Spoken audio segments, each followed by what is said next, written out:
Hello guys, मैं प्रशांत अपने YouTube channel विधिक नॉलेज में आप सबका स्वागत करता हूं। आज का हमारा टॉपिक है MCC model code of conduct, आदर्श आचार संहिता। भारत में चुनाव की डेट की घोषणा हो चुकी है और इसी के साथ आप एक शब्द सुन रहे होंगे, आचार संहिता। आप टेलीविजन खोल रहे होंगे, फोन चला रहे होंगे, न्यूज़पेपर देख रहे होंगे, वहां पर आचार संहिता देख रहे होंगे। आचार संहिता लागू हो गई है। तो आज हम देखेंगे आचार संहिता क्या होती है, आचार संहिता का उद्देश्य क्या है, अगर कोई आचार संहिता का उल्लंघन करता है तो क्या सजा का प्रावधान है, उससे रिलेटेड क्या प्रोविजन है। फिर देखेंगे हम कि कोई भी राजनीतिक पार्टी या उम्मीदवार क्या करेगा क्या नहीं करेगा। तो आइए शुरू करते हैं। तो सबसे पहले जानेंगे कि आचार संहिता क्या होती है। तो आचार संहिता जो है, कोई उम्मीदवार जो होता है या राजनीतिक पार्टियां होती हैं, उन्हें चुनाव के पहले ही दिशा निर्देश दिया जाता है कि वह क्या करेंगे या क्या नहीं करेंगे। यही आचार संहिता कहलाती है। फिर देखेंगे कि इसे जारी कौन करता है। तो इसे जारी करता है भारत का चुनाव आयोग, इलेक्शन कमीशन। फिर देखते हैं यह कब से लागू होता है। तो आचार संहिता उस दिन से लागू होती है जिस दिन से चुनाव की घोषणा हो जाती है, और यह तब तक चलता है जब तक कि चुनाव की पूरी प्रक्रिया नहीं हो जाती है। चुनाव की प्रक्रिया से मतलब है, चुनाव होगा, उसके बाद वोटिंग की गिनती होगी, उसके बाद नया कैंडिडेट जो चुना गया रहेगा ऊपर शपथ लेगा, तब तक की यह प्रक्रिया कहलाएगी। इसका उद्देश्य है भारत में स्वतंत्र एवं निष्पक्ष चुनाव कराया जाना। यह जो है जनप्रतिनिधि अधिनियम 1951, रिप्रेजेंटेशन ऑफ पीपुल एक्ट 1951 के सेक्शन 14 के नोटिफिकेशन द्वारा लागू होता है। जिस दिन से नोटिफिकेशन आएगी उस दिन से आचार संहिता लागू होगी। फिर देखते हैं कि आचार संहिता सबसे पहले कहाँ लागू हुई थी। तो भारत में सबसे पहले आचार संहिता केरल राज्य में 1960 में लागू हुई थी। उसके बाद 1967 में चौथी जब लोकसभा का चुनाव हो रहा था, तब से जो है लोकसभा और विधानसभा चुनाव में 1967 में लागू हुआ था।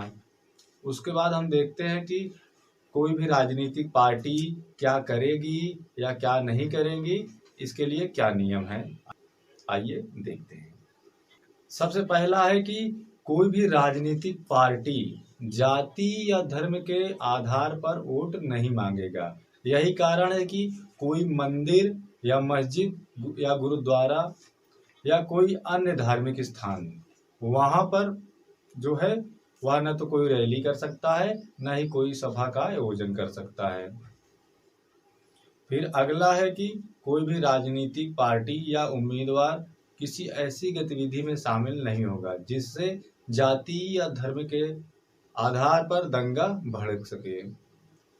फिर अगला है कि कोई भी राजनीतिक पार्टी अपनी विपक्षी पार्टी के नीतियों की आलोचना कर सकता है।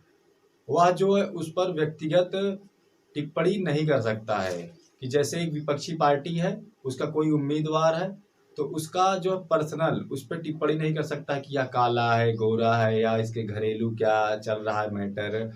उसका मतलब कि किसी भी प्रकार से उस पर पर्सनल नहीं होना है। जो भी करनी है आलोचना, उसकी नीतियों की करनी है।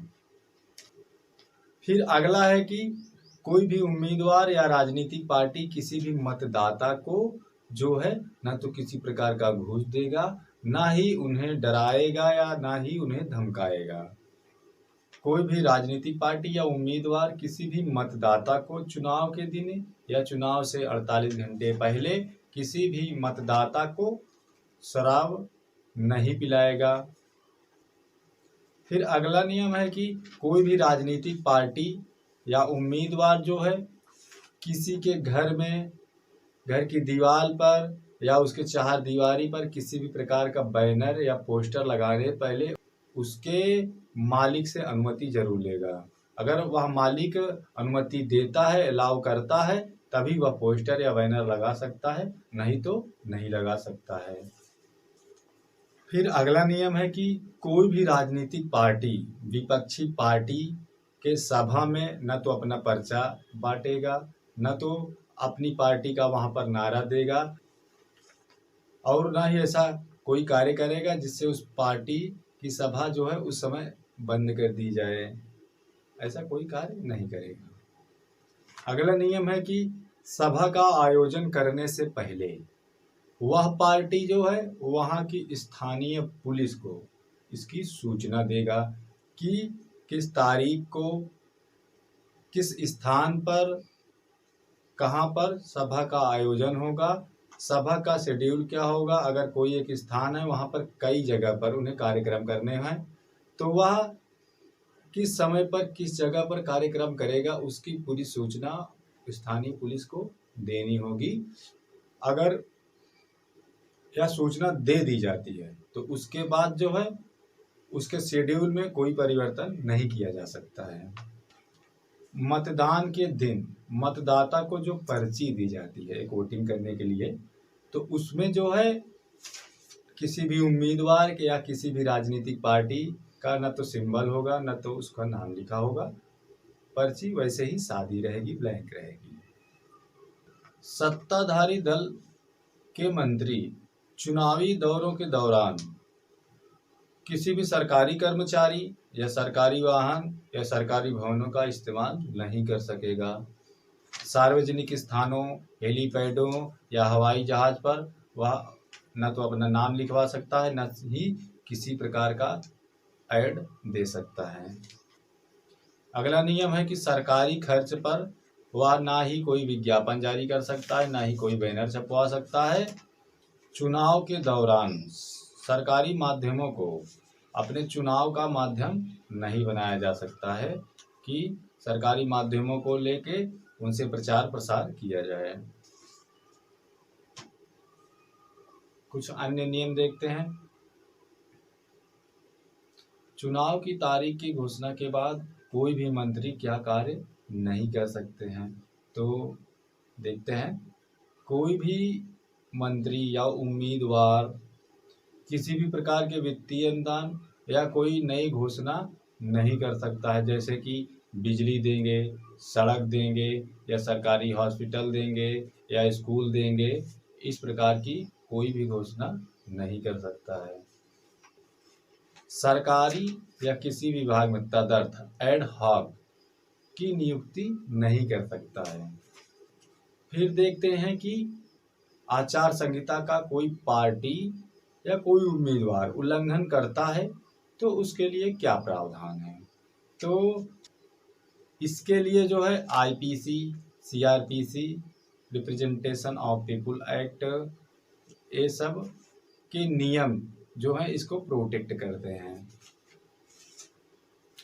फिर देखते हैं कि election symbol dispute, election symbol order 1968, चुनाव चिन्ह आरक्षण एवं आवंटन 1968 की धारा सेक्शन 16A में दिया गया है कि कोई भी पार्टी अगर आचार संहिता का उल्लंघन करती है तो उसकी पार्टी की मान्यता सस्पेंड कर दी जाएगी, यानी खारिज कर दी जाएगी। वीडियो आप अगर अंत तक देखे हैं तो जाहिर सी बात है वीडियो आपको अच्छा ही लगा होगा।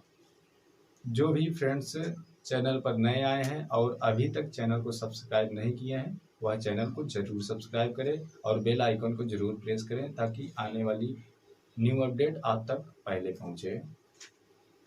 मिलते हैं एक नेक्स्ट वीडियो में एक नई जानकारी के साथ। तब तक के लिए बाय बाय, थैंक यू।